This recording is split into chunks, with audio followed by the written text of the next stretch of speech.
오늘 우리에게 주시는 하나님의 말씀은 출애굽기 20장 14절 말씀이에요. 출애굽기 20장 14절 말씀 함께 한 목소리로 읽도록 하겠습니다. 짧죠? 시작! 가늠하지 말라. 네. 우리 문답 한번 해보도록 할게요. 우리 소요리 문답 34번째 시간인데요. 제목이 가늠하지 말라. 이 말씀 가지고 제목을 정했고요. 70문부터 72문까지 저와 문답을 같이 하도록 하겠습니다. 제 70문이에요. 7번째 계명이 무엇인가? 7번째 계명은 다음과 같다. 가늠하지 말라. 71문. 7번째 계명은 무엇을 요구하는가? 7번째 계명은 마음과 말과 행동에서 우리 자신과 우리의 이웃의 정조를 보존하는 것이다. 7번째 계명이 금하는 것은 무엇인가? 7번째 계명은 모든 정숙하지 못한 생각과 말과 행동을 금하는 것이다. 네. 여러분, 이 시대를 바라볼 때 가장 쉽게 무시되고 버려지는 계명이 있다면 저는 이 7계명인 것 같아요. 물론 뭐 다른 계명들도 많은 사람들이 무시하고 살지만 특별히 7계명은 요즘 사람들에게 있어서 구닥다리 계명 같은 느낌을 받게 돼요. 여러분, 이 7계명이 한마디로 뭐라고 얘기하는 겁니까? 결혼관계 밖에서 행하는 모든 성적인 관계들을 금한다는 거예요. 이런 이야기거든요.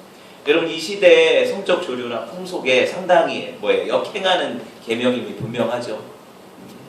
하지만 여러분 보세요. 하나님의 모든 계명이 성도들에게 있어서, 아니 믿지 않는 사람들에게도 마찬가지라고 생각합니다. 시대와 상황을 초월해서 항상 진실하고 절대적인 기준이라는 사실이죠.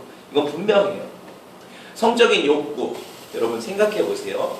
성적인 쾌락에 대한 욕구, 이런 것들이 나쁜 것입니까? 나쁜 것이 아니에요. 나쁘다고 얘기하지 않아요.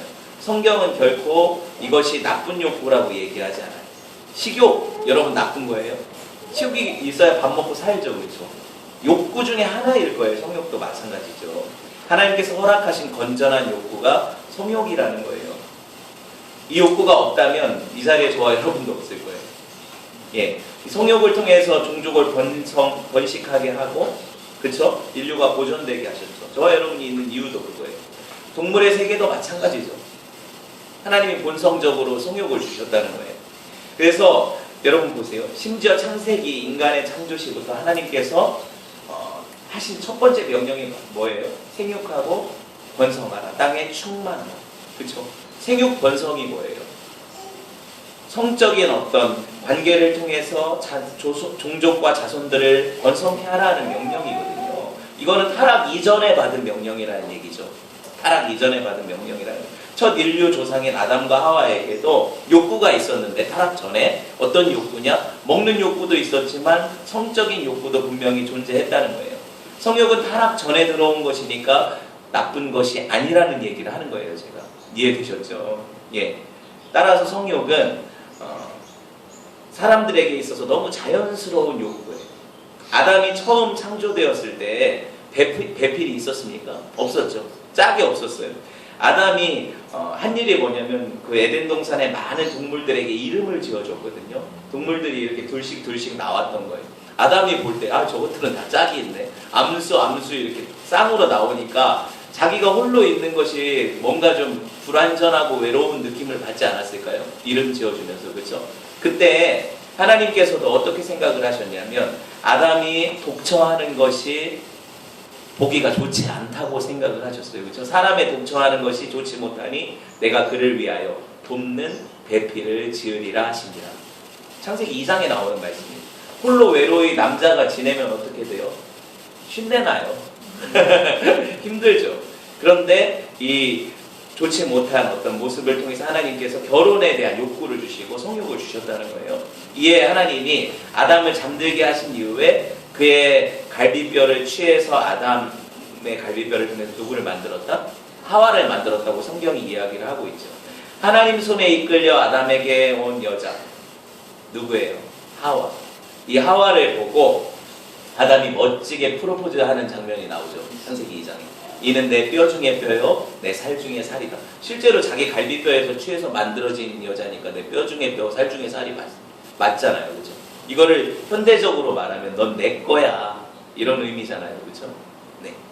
이런 분위기가 무르익으니까 하나님께서 주례를 서시는 장면이 창세기 2장 24절이에요. 한번 읽어봅시다. 시작. 이러므로 남자가 부모를 떠나 그의 아내와 합하여 둘이 한 몸을 이룰지로다. 보셨어요? 하나님께서 아담과 하와를 부모를 떠나, 부모가 없었어요. 그 사람들은 어찌되었든 떠나서 아내와 합하여 이 결혼이라는 테두리 안에서 가정을 이루게 하셨어요. 두 사람은 결혼을 통해서 둘이 아니라 뭐가 되었다? 하나가 되었다는 거죠. 진정한 부부의 하나됨은 언제 이루어지느냐? 성적인 연합을 통해서 이루어진다는 거예요. 여러분, 하나님이 최초로 제정하신 결혼과 이 가정 안에서 악한 것이 하나라도 있었을까요? 없었다는 거예요. 타락 이전의 가정이니까 얼마나 선한 것들이 넘쳐났겠습니까? 그렇죠? 25절을 보세요. 그 선한 상태가 어때요? 아담과 그의 아내가 서로 옷도 없었어요. 벌거벗고 그 동산 안에 있었지만 서로 쳐다봐도 몸을 봐도 어때요? 부끄럽지 아니하니라. 이 무슨 말씀이에요? 부부간의 성적인 친밀감 안에 죄악의 요소가 하나도 깃들지 않았다는 거예요. 서로 봐도 이런 수치심을 일으키지 않았다는 거예요.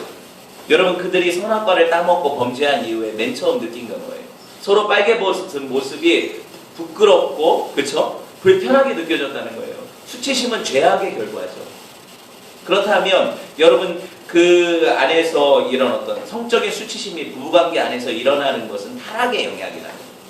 서로 이런 수치심을 가질 이유가 없었다는 거죠. 이거를 여러분 말씀을 통해서 볼 수가 있고요. 다시 말해서 하나님이 정하신 결혼제도 안에서 부부간의 성적인 연합은 선한 일이다. 복된 일이다. 이것은 타락 이전에 하나님이 허락하신 신성한 원리다. 이걸 여러분이 이해하시고 오늘 계명을 대할 때 이것이 중점이 되거든요. 그래서 그 이후에 이것에 반하는 것들이 계명을 어기는 것이 되니까 이거를 여러분 기억을 하셨으면 좋겠어요. 성경이 정죄하는 것이 뭘까요? 그러면 결혼 관계 밖에서 일어나는 모든 불법적인 성관계에 대해서 성경이 금한다는 거예요. 이걸 가늠하지 말라고 얘기를 합니다. 요즘 시대 정신으로 보면 아까 얘기했지만 이런 사고가 상당히 고리타분하게 느껴지고 이게 시대에 역행하는 느낌이라고 봐요. 사람들이 그렇게 느끼죠. 군대 다녀오신 분들은 알겠지만 가보면 수총각이 희귀해요. 남자들이 군대에서 모여서 하는 얘기가 그런 얘기들이잖아요. 그러면은 어떻게 해요? 군대 오기 전에 어떤 성관계를 가져보지 못한 사람들을 놀리면서 천연기념물이라고 불러요. 웃기죠? 세상은 오히려 그런 것들을 수치로 만들어버려요. 정상적이고 바른 관계인데, 그렇죠? 바른 모습인데도 불구하고 그걸 수치스럽게 만들어버리는, 이게 세상이라는 거예요. 여러분, 하지만 성도는 시대 정신을 따라 사는 사람들이 아니죠. 하나님의 불변하는 말씀 붙잡고 사는 사람들이 성도들 아닙니까? 그러니까 어떤 것이 옳고 어떤 것이 그르다는 판별 기준은 세상이 말하는 기준이 아니라 하나님 말씀의 법이에요. 그렇죠? 이걸 분명히 알아야 된다는 거예요. 간음이라는 단어의 문자적인 기본 뜻은 이거 아닙니까? 배우자가 있어요. 내가 자기 배우자가 있는데 다른 사람의 배우자와 함께 잠자리를 같이 하는 거잖아요. 이게 원래 간음의 원뜻이잖아요. 그렇죠? 사전적인 정의가 될 거예요. 하지만 여러분, 오늘 간음하지 말라는 이 7계명은 그것에서 더 확장되고 넘어서는 계명이에요. 단순히 그 결혼 질서 상대 다른 사람의 배우자와의 성관계를 얘기하는 것이 아니라 더 넘어서서 하나님이 제정하신 결혼 질서 밖에 일어나는 모든 성관계에 대해서, 성적인 행위들에 대해서 이거를 금지하는 계명으로 받아들일 수 있다는 거죠. 여러분, 물론 이 세상에는 아주 특이한 케이스인데 제가 생각해도 성욕을 느끼지 못하는 사람들이 있어요. 실제로. 그리고 성경은 간혹해서 하나님께서 어떤 사람들에게 이런 성적 욕구를 해소하지 않아도 유혹에 빠질 수 있는 능력을 주신 사람들이 있어요. 제가 하는 말이 아닌가 한번 봅시다. 마태복음 19장 12절. 눈으로 보세요. 어머니의 태로부터 된 고자도 있고, 표현이 좀 그렇죠? 옛날 표현이라고 해요. 사람이 만든 고자도 있고 천국을 위하여 스스로 된 고자도 있도다. 이 말을 받을 만한 자는 받을지어다.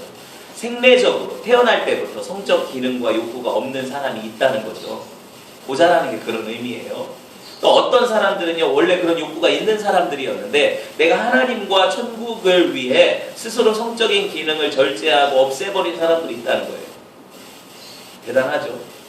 하지만 이 말씀이 아무나 감당할 수 있다고 얘기하지 않아요. 뒤에 보시면 받을 만한 자는 받으라. 받을 만하지 못한 사람이 훨씬 많다는 거예요. 예, 오죽하면 내시도요. 예전에 이제 우리가 그 영화들을 보면 내시들이 그 왕궁에 있잖아요. 왜 내시들이 왕의 후궁들을 건드리거나 이럴 수 없게 하기 위해서 거세를 시킨 거잖아요. 그렇죠? 그런데 이런 내시들도 물리적인 거세를 한다고 해서 성욕 자체가 없어지는 건 아니라고 얘기를 해요. 그들이 그렇게 얘기를 했다는 거예요. 어떤 나라에서는 성범죄자들에게 호르몬제를 투여를 하죠. 그래가지고 어떻게 해요? 성욕을 억제시키는 어떤 화학 거세를 하죠. 화학적 거세라고 해요. 이런 것들을 하게 되는데 그럼에도 불구하고 그것들이 잘 실행되지 않는 게 사람들이 그러고 나서도 전자발찌를 끊고 재범을 하죠. 보잖아요, 우리가. 여러분 이게 왜 제가 이야기를 하냐면 인위적으로 성욕을 통제하는 것이 마치 밥을 못 먹게 하는 것과 똑같이 강력한 그 안에 일어난 욕구를 제어하는 것이 임의적으로 되지 않는다는 얘기를 하는 거예요. 어렵다는 거예요. 제가 천주교 미션스쿨 대건 고등학교를 다녔거든요. 고등학교 친구 중에 거기 천주교 미션스쿨이니까 신부가 되기 위해 오는 친구들이 있었어요. 반에도 하나 있었어요. 그런 친구가. 신부는 뭐예요? 평생에 결혼하지 않고 살아야 되잖아요. 그렇죠? 수녀도 그렇지만 이 신부가 되려고 준비하는 친구가 있었는데 저한테 그런 얘기를 했어요. 가장 자신 없고 힘든 점이 그 고등학교 때 얼마나 그 성욕이 넘쳐납니까? 그렇죠? 그때 이 성욕을 제어할 수 있을지 이게 관건이다. 자기는 그게 힘들 것 같다. 이런 얘기를 해요. 실제로 저는 그때 여자친구가 없었는데 그 친구는 여자친구를 사귀고 있었어요. 신부님 되실 분이 그랬었어요.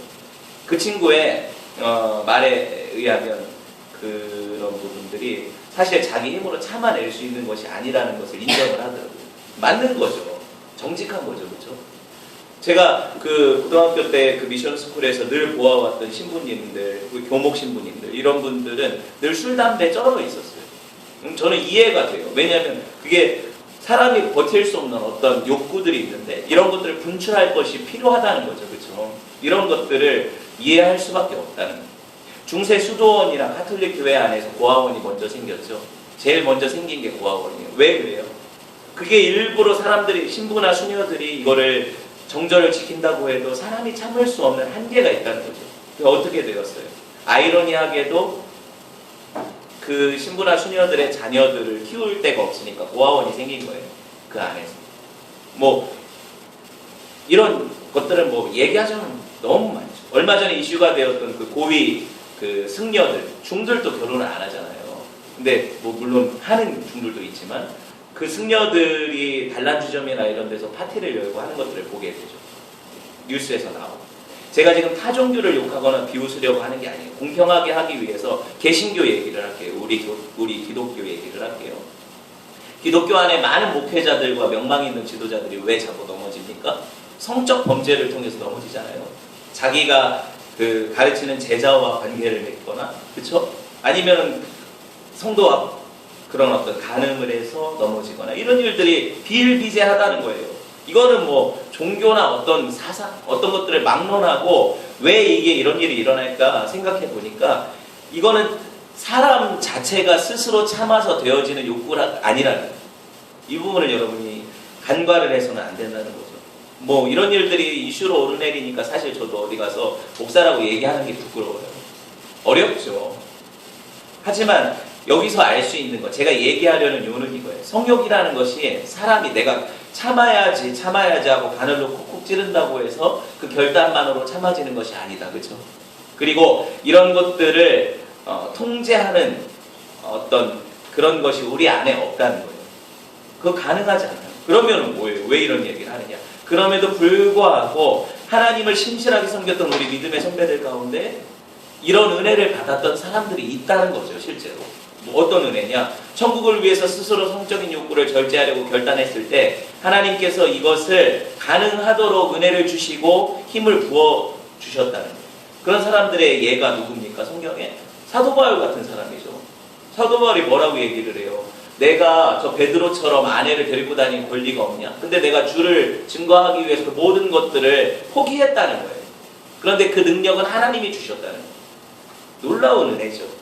여러분 오리겐 같은 교부는요, 자기가 성적인 욕구를 절제하지 못할 것 같아서 스스로가 거세를 했어요. 물리적으로. 잘라냈다는 거예요. 뭐 그가 그렇게 하라는 게 아니라 오리겐 같은 사람은 사실 말씀을 그대로 받아들인 게 뭐냐면 천국을 위해서 고자된 자도 있다 이 말씀 아까 읽었죠. 이 말씀을 보고 나도 그렇게 해야지 하고 잘라낸 거예요. 근데 그 마음의 결단 자체는 하나님이 이쁘게 보실 수도 있다는 거죠. 뭐 그걸 하라는 게 아니에요, 제 말은. 그런 이야기예요. 현대에 와서는 어떤 사람들이 있습니까? 우리 IVF 창시자 그 존 스토트라는 목사님 혼자 살았죠, 그렇죠? 평생 수저랑 혼자 살다가 돌아가셨어요. 우리나라로 보면은 한경직 목사님 같은 분이 계시겠죠. 6.25 때 물론 결혼을 전에 하셨었어요. 젊었을 때 결혼을 했는데 북에 아내를 두고 6.25 때 혼자 월남을 했는 이 남쪽으로 내려왔는데 전쟁이 끝나고 못 만나게 됐잖아요. 한경직 목사님이 사실 주변에 많은 사람들이 목사님을 위해서 결혼을 다시 해라, 어차피 못 만나니까 그랬는데 그분이 평생에 이제 자기는 아내가 있기 때문에 다시 결혼할 수 없다. 그럼 혼자 사셨어요. 그러다 돌아가셨죠. 존경받는 목사님이시죠. 근데 이런 분들을 있어요. 있는데도 불구하고 저는 이렇게 생각해요. 특별한 은혜였다. 아시겠어요? 특별한 은혜였다. 사람 스스로가 이걸 절제할 수 있는 것이 아니라 이 기본적으로 자기가 통제할 수 없는 어떤 것들에 대해서 하나님이 통제할 수 있는 은혜를 주셨기 때문에 가능하다고 생각을 하거든요. 그러면 뭐냐? 대부분의 사람들에게 사실 이 모든 생리적인 욕구와 마찬가지로 성욕이 마냥 참을 수 없는 강력한 욕구라고 제가 얘기를 하잖아요. 성경이 또 그 이야기를 하고. 그래서 성욕을 제어하기가 어려울 때에 차선책으로 뭘 하라고 하냐면 결혼을 하라고 해요. 신기하죠? 그래서 예전에 우리나라 같은 경우에도 아주 어린 시절에 결혼을 먼저 시켰죠. 젊은 남자들을. 기억나세요? 예전으로 갈수록 더 젊은 시절에 결혼을 일찍 했어요. 지혜로운 선택인 거예요, 그게. 요새는 계속 막 늦어지잖아요. 그렇죠? 근데 이런 것이 마냥 좋은 게 아니라 이런 다른 분출할 때를 찾아가는 어떤 그런 죄의 방편을 주는 거죠. 이걸 생각해 봐야 된다는 거예요. 여러분 한번 봅시다. 사도 바울이 고린도전서 7장 9절에서 뭐라고 얘기하냐면 성경이 뭐라고 얘기합니까? 만일 절제할 수 없거든 뭐 해라? 결혼해라 그러죠. 정욕에 불타는 것보다 결혼하는 것이 나으니라. 스스로가 이걸 절제할 수 없고 자꾸 정욕에 넘어지고 이러면 어떻게 해라? 빨리 결혼을 해라 이렇게 얘기를 하는 거예요. 이건 고린도 교인들한테 강력하게 사도 바울이 권면하는 거예요. 고린도 교인들은 자기 자신을 향해서 어떻게 생각을 했냐면 내가 사도 바울이 그 결혼을 하지 않은 독신의 은사를 받았잖아요. 그러니까 자기들은 그런 은사가 없음에도 불구하고 이걸 자기도 가능하다고 생각하는 사람들도 있었다는 거고 또 반면에 결혼하지 않은 그 안에서 문란하게 관계를 가졌던 사람들이 있었다는 거, 그것도 교회 안에. 이것에 대해서 뭐라고 얘기합니까? 그렇게 하지 말고 그럴 바에야 차라리 뭐 해라? 빨리 결혼을 해라. 이렇게 명령을 하고 있는 거예요. 고린도전서 7장 1절에서 5절 볼까요? 너희가 쓴 문제에 대해서 말하면 남자가 여자를 가까이 아니함이 좋으나 이거 어떤 편지를 받은 거죠. 바울이 고린도전서가 쓰여지기 전에 이 문제에 대해서 고린도 교인들이 문의를 한 거예요. 바울한테. 네가 그런 말을 써서 내가 이런 게 힘들다라고 얘기를 하고 어떻게 하면 좋겠습니까? 질문했을 때 뭐라고 답변을 합니까? 음행을 피하기 위해서 남자마다 뭘 해라? 자기 아내를 두라. 여자도 자기 남편을 두라. 결혼하라는 거예요. 결혼을 해라. 남편은 그 아내에 대해서 뭘 해라? 의무를 다해라. 여기서의 의무는 뭘까요? 성적인 의무를 얘기를 해요. 그리고 남편도 아내도 그렇게 해라. 아내는 자기 몸을 사절에 주장하지 못하고 오직 남편이 하며 남편도 그와 같이 자기 몸을 주장하지 못하고 오직 아내가 하나니 서로 분방하지 마라. 이건 뭐예요? 서로에게 그 성적인 의무를 최선을 다해라. 그렇지 않을 때 어떻게 된다? 기도할 틈을 얻기 위해서 합의상 얼마 동안은 분방할 수 있지만 합쳐라. 이렇게 안 하면 사탄이 절제하지 못함으로 너희를 시험에 빠지고 유혹에 빠지게 할 수 있다. 조심해라. 이런 경고를 하고 있죠. 여러분 합법적인 부부관계 안에서 성적인 요구의 해소. 이거는 뭐예요? 제일 우선적으로 배려해야 될 의무라는 거예요. 성적인 연합 그리고 이에 따른 만족과 쾌락 이거 하나님이 허락하신 자연스러운 부부관계 안에서의 축복이죠. 선물이라는 거예요. 하지만 여러분 생각해 봅시다. 성적인 욕구 자체의 해소 이것이 결혼관계의 가장 중대한 목적일까요? 그건 또 아니죠. 한 가지의 어떤 방편이기는 하지만 이게 최고의 목적은 또 아니에요. 결혼관계에서. 이거를 분명히 하셔야 돼요. 무슨 우리가 동물입니까? 그것도 아니잖아요. 그렇죠? 마찬가지로 우리가 생각할 때 그러면 생육하고 번성하라 하셨으니까 자녀 출산이 목적이냐, 종족의 번식이 목적이냐, 그것도 아니에요. 그것도 아니에요. 한번 생각해 볼까요? 자녀의 출산은 어디까지나 부부 결혼관계 안에서 하나님 주시는 축복이 맞아요. 그리고 하나님도 이런 명령도 주셔서 생육하고 번성하라는 명령을 통해서 이런 자녀 출산에 대해서 하나님이 허락하셨어요. 그럼에도 불구하고 자녀가 가정 안에 없다고 해서 결혼이 실패한 건 아니라는 거예요. 왜 그러냐면 자녀는 다만 하나님 주시는 선물이죠. 내가 원해서 갖는 게 아니거든요. 사람들은 착각해요. 요새 얼마나 불임이 많습니까? 젊은 부부들이 결혼을 해도 애들을 가질 수가 없어요. 아무리 노력하고 시험관하기를 해도 안 생기는 사람들이 많아요. 그죠? 복이죠. 축복이에요. 받은 것이. 근데 선물이라는 거예요. 내 마음대로 할 수 있는 것이 아니니까 선물이죠. 그죠? 가슴 아픈 일이지만 그렇지만 여러분이 소망을 드리는 말씀 뭐냐면 결혼해서 부부가 하나의 연합을 이루면 그것 자체가 바로 온전한 가정이라는 거예요. 아기가 없어도 이 신비로운 연합 가운데 하나님은 결혼 질서 안에서 부부관계 안에서 교회와 하나님의 하나됨을 보여주시죠. 놀라운 어떤 그 하나님의 그 뭐라고 해야 될까? 유비가 아닙니까? 이 신비로운 연합 가운데 하나님이 얼마나 교회를 사랑하셔서 내 신부로 만들고 싶어 하시는가를 보여주시고, 마찬가지로 교회가 남편 되신 하나님을 얼마나 사랑해서 순결하고 정결하게 하나님의 신부로 단장해 갈 것인가, 이 결혼관계 안에서 보여주시죠. 그렇죠? 그래서 이건 놀라운 비유라는 거죠. 여러분 한번 생각해 봅시다. 교회가 하나님과 연합이 되면 나뉠 수 있습니까? 나뉘지 못해요. 사탄도 이걸 끊어놓을 수가 없어요. 그렇죠? 마찬가지로 부부의 연합이라는 것이 이렇게 아름다운 완전한 연합이기 때문에 부부는요 둘로 나눌 수 없다고 성경이 얘기를 해요. 하나님이 하나 되게 하신 것을 사람이 임의대로 나눌 수 없다. 그러니까 자기 욕심에 의해서 이혼하고 나뉘는 거잖아요. 그런 부분들, 사람들의 어떤 실패와 잘못을 통해서 이런 일이 벌어지는 거잖아요. 그죠? 이런 것이 하나님의 명령은 아니에요. 따라서 서로의 부족을 채워가고 하나님을 섬기는 복된 가정을 이루는 것이 크리스찬들에게 가장 중요하죠. 또 한번 생각해 봅시다. 그러면 이렇게까지 이야기를 하니까 무엇보다도 성도의 결혼에 있어서 제일 중요한 게 뭘까? 믿음의 배우자를 만나는 것입니다. 정말 중요한 것 아닙니까? 사는 세계관이 다른 거예요. 하나님을 섬기는 사람과 하나님을 섬기지 않는 사람이 만나는 것은 부딪힐 수밖에 없는 그 싸움의 씨앗을 잉태하는 거예요. 여러분 고린도후서 6장 14절 볼까요? 너희는 믿지 않는 자와 멍에를 함께 하지 말라. 의와 불법이 어찌 함께하며 빛과 어둠이 어찌 사귀며 그리스도와 벨리알이 어찌 조화되며 믿는 자와 믿지 않는 자가 어찌 상관하며, 이렇게 되어 있죠. 결혼은 선교가 아니라는 말이 있어요. 내가 믿는 사람인데 믿지 않는 사람과 결혼을 선택하는 것은 하나님의 뜻을 거스르는 것입니다. 위험한 결정이죠. 많은 믿음 좋던 청년들이 이에 넘어졌죠. 나는 배우자를 구원해낼 수 있을 거야, 이런 생각을 가지고 결혼했다가 평생에 자기도 신앙을 잃어버리고, 그쵸? 힘들게 결혼 생활을 영위하는 것을 보게 돼요. 성경은요 어떤 사람 이런 얘기를 해요. 성경은 어떤 사람이 만일 내가 믿기 전에, 그리스도인이 되기 전에 결혼을 했어요. 믿지 않는 사람과. 그러면 그 사람과의 결혼 관계를 유지하기 위해서 최선의 노력을 해라, 이렇게.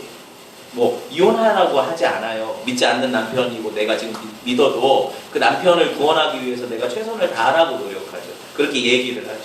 의무죠, 이게. 그렇지만 한번 생각해 보세요. 이게 얼마나 힘들고 짐 빠지는 일인가.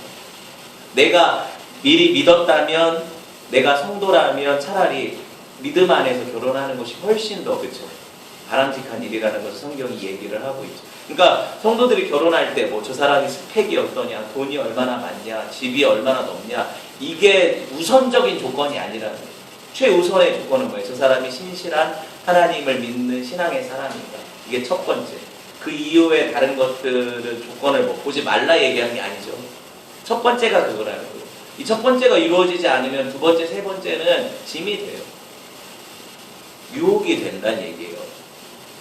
그래서 믿음의 사람이 결혼하는 것이, 서로 그렇게 결혼하는 것이 하나님이 기뻐하는 가정을 이루는 복된 출발점이다. 성경이 이야기를 하죠.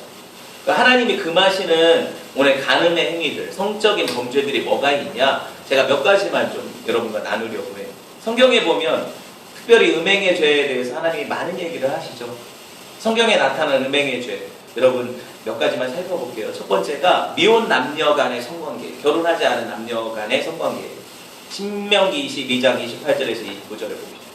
애들이 있어가지고 괜찮나 보면서 22절에서 22장 28절에서 29절 봅시다. 만일 남자가 약혼하지 아니한 처녀를 만나서 그를 붙들고 동침하는 중에 그 두 사람이 발견되면 그 동침한 남자는 그 처녀의 아버지에게 그 당시로 은 50세겔을 주고 그 처녀를 아내로 삼을 것이다. 그가 처녀를 욕보였은즉 평생에 그를 버리지 못하리라. 어떤 남녀가 둘 다 미혼이에요. 미혼인 남녀가 결혼 전에 성관계를 가졌어요. 남자는 배상금을 그 가족에게 지불해야 돼요. 그리고 그 여자와 어떻게 해야 돼요? 결혼해야 돼요. 결혼할 의무를 가진다는 거예요. 그리고 평생에 그 여자를 욕보였기 때문에 버리지 못하는 것이 성경의 법이었어요. 물론 뭐 여자가 거부할 경우는 또 다른 어떤 이유가 있겠죠. 그런 부분들이 있겠지만 어찌되었든 여기서 우리가 볼 수 있는 법은 그 당시에 여자들의 인권을 생각해보면 성경이 상당히 뭐라고 해야 될까요? 그것을 위해서 하는 얘기라는 것을 충분히 우리가 이해하고 알 수가 있을 거예요. 요즘 대학가의 젊은이들 사이에 얼마나 많은 횡행하는 게 계약동거 같은 게 있지 않습니까? 그냥 집을 구하는데 월세가 50만 원이야. 우리 25만 원, 25만 원씩 내서 한번 살자. 어차피 서로 돈도 아끼고 그리고 서로 젊은 때 이런 육체적인 관계도 충족시키고 좋지 않냐. 이런 계약동거가 우리 어머니 세대나 우리 세대만 해도 잘 이렇게 경험하지 못했던 것들이 요새 대학생들 사이에 많아요. 만연해요. 신기하죠? 이런 것들을 좀 생각해 볼 수 있고 또 뭐예요? 그냥 쉽게 만나서 쉽게 하룻밤 같이 자는 혼전 성관계들 이런 것들에 대해서 우리가 다시 한번 깊이 생각해 볼 그런 문제라고 성경이 이야기를 하고 있는 것입니다. 이거는 가벼운 문제가 아니라는 거죠. 두 번째로 이건 이제 제일 어떻게 보면 오늘 주제와 부합되는 것일 수 있겠지만 간음과 간통의 죄가 있어요. 그렇죠? 간음과 간통의 죄는 뭐예요? 성경이 더 심각하게 죄로 여기는 것이 내가 결혼을 한 사람이고 저 사람도 결혼을 한 배우자가 있는 사람인데 서로 간에 통간을 하는 거예요. 이는 모세율법에 의하면 사형에 처할 정도로 무거운 죄로 여겨졌어요. 왜냐하면 혼인질서를 깨고 가정의 근간을 무너뜨리는 죄이기 때문에 이걸 중대하게 취급을 했다는 거예요. 신명기 22장 22절 볼까요? 뭐라고 해요? 어떤 남자가 유부녀와 동침한 것이 별게 다 있죠. 성경에. 유부녀와 동침한 것이 드러나거든. 그 동침한 남자와 그 여자를 둘 다 죽여서 이스라엘 중에서 악을 제할지니라. 요새는요 간통이 법으로 사라졌죠. 우리나라만 해도 그래요. 세계적인 추세고 뭐예요? 내가 좋다면 상대방 배우자가 있어도 같이 잠자리를 해도 그게 법에 걸리지 않는다는. 여러분 보세요. 여러분 이게 마음으로 와 닿습니까? 솔직히 말해서 저는 예수님을 믿고 안 믿고를 떠나서 이런 배우자가 있는 사람이 서로의 정절을 안 지키고 그런 방식으로 서로 간통을 하는 것이 법에 적촉되지 않는다고 해도 우리나라 법에 이거는 정말 사회적 통념으로도 말이 안 된다고 생각해요. 그죠? 죄 아닙니까? 성경이 얘기 안 해도 그죠? 양심이 뭐라고 얘기를 해요? 개돼지도 아니지 않습니까 우리가? 이런 이야기를 하잖아요. 통탄할 일이라는 거예요. 결혼 서약 안에 있어서 가장 중요한 게 뭐예요? 서로 간의 성적인 순결과 정결을 지켜갈 것이 결혼 서약의 가장 중요한 어떤 서약이 되죠. 근데 이게 구시대 유물이 되었다는 거예요. 하나님이 이 세대를 어떻게 보실까요?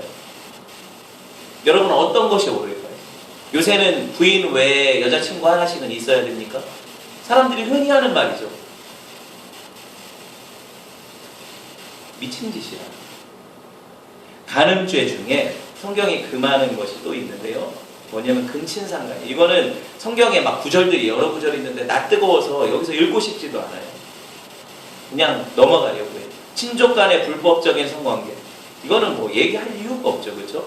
성경이 금하고 있다는 거예요. 그보다 더 더러운 것이 있어요. 뭐냐면 세 번째로 제가 얘기하려는 게 수간이라는 게 있어요. 뭐냐면 간음보다 짐승과 성적인 관계를 맺는 이런 것들이 성경의 역사 안에서도 되게 오래전부터 있었다는 거예요. 출애굽기 22장 19절 볼까요? 읽어봅시다. 시작. 짐승과 행음하는 자는 반드시 죽일지니라. 이에 대해서 제가 뭔 말을 더 하겠어요.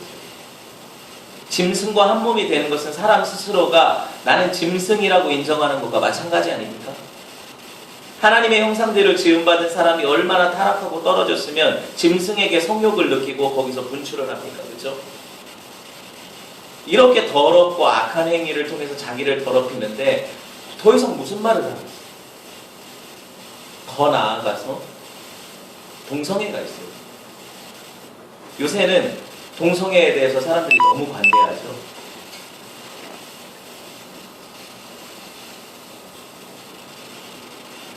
다시 이어볼까요? 아니, 배터리가 없어서. 배터리가 없어요? 괜찮아요.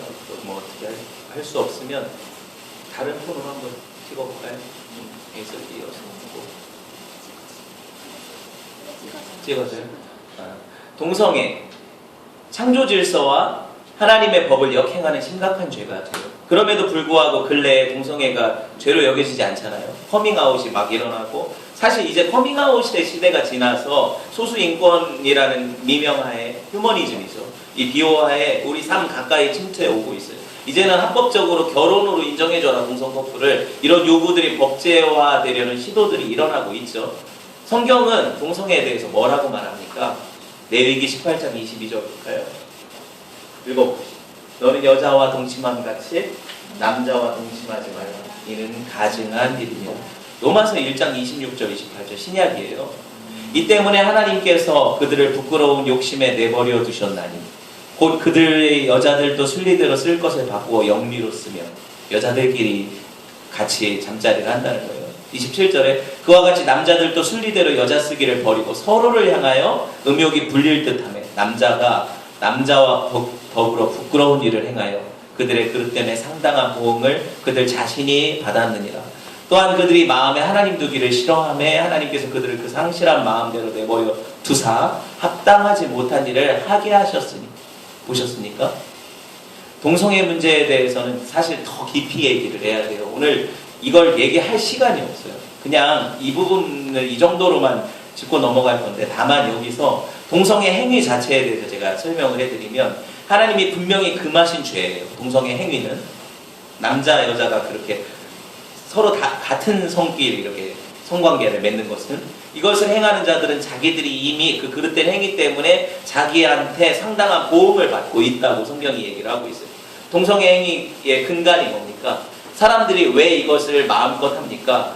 사람들 자기 마음에 하나님 두기를 싫어하고 나는 이렇게 생긴 대로 살 거야 라고 얘기하는 그 마음 가운데 하나님이 네 맘대로 해라 하고 그 죄악 가운데 내버려 두셨다고 얘기를 하죠. 그래서 자기들이 그렇게 그 죄된 경향성 가운데 살아가는 것을 내버려 두실 때 하나님 이것을 막는 것을 그냥 유보해 주셨어요. 그럼 어떻게 돼요? 심판밖에 없는 거죠. 그렇게 살다가 하나님 앞에 심판받는 것밖에 없는 거예요. 여러분, 교회 안에서 동성애적 성향을 가진 아이들이 보여져요, 가끔. 그럼 그 아이들 때부터 적절하게 보살피고 말씀을 통해서 치료할 수 있어요. 상담을 통해서 그 아이들이 동성애를 하지 않도록 바꿔줄 수 있는 노력, 사랑으로 보듬어줄 수 있는 그런 것들이 충분히 교회 안에서 가능해요. 이런 것들을 우리가 나중에 다른 시간에 한번 이야기를 해보도록 하고요. 사실 오늘 이 외에도 지금 얘기한 몇 가지 언급한 것 외에도 성적인 범죄들을 여기서 다 어떻게 다루겠습니까? 하루 종일 해도 모자라요. 성적 범죄를 통해서 우리가 우리 자신을 바라볼 때 우리가 얼마나 부패한 존재인가, 내가 얼마나 타락한 존재인가, 이게 죄라는 걸